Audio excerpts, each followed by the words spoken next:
watching this movie the other day. It's called Ever After. It's basically a modern day Cinderella story where she starts out as a lowly servant girl in her stepmother's home. She meets the prince, they fall in love, he sweeps her off her feet, and they go riding off into the sunset. Only this Cinderella story is a little bit different. The fanfare is gone, she's been found out for who she really is, and she's been sold back into slavery, probably never to see Prince Henry again.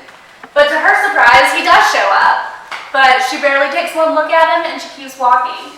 She feels that she would never be worthy of his status. She feels unworthy even to be in his presence, much less to be called his, until he says her name. You see, when he says her name, it's a very significant part of the movie.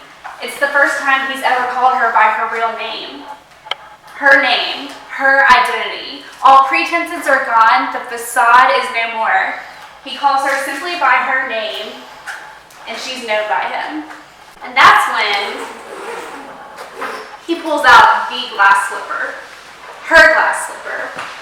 He begins to profess his love for her. He tells her that she's the only match for him. And she looks at the glass slipper, and still she protests. She looks at the shoe in stiff recognition, and she doesn't take it.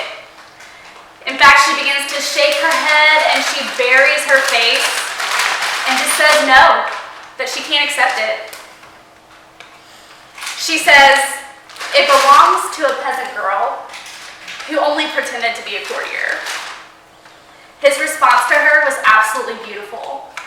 He looks at her, and he simply says, I know. I know, and I still accept you. I know, and I still love you.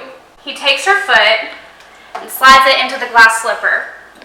There's no more facades, no more pretenses. It's just him and her. He proposes, and they go riding off into the sunset and live happily ever after.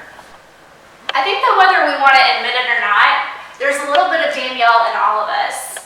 I firmly believe that we all want to be loved and accepted for who we are in spite of our mess.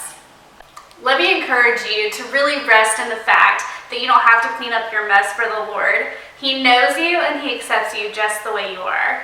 Tune in next week to learn more about God's grace.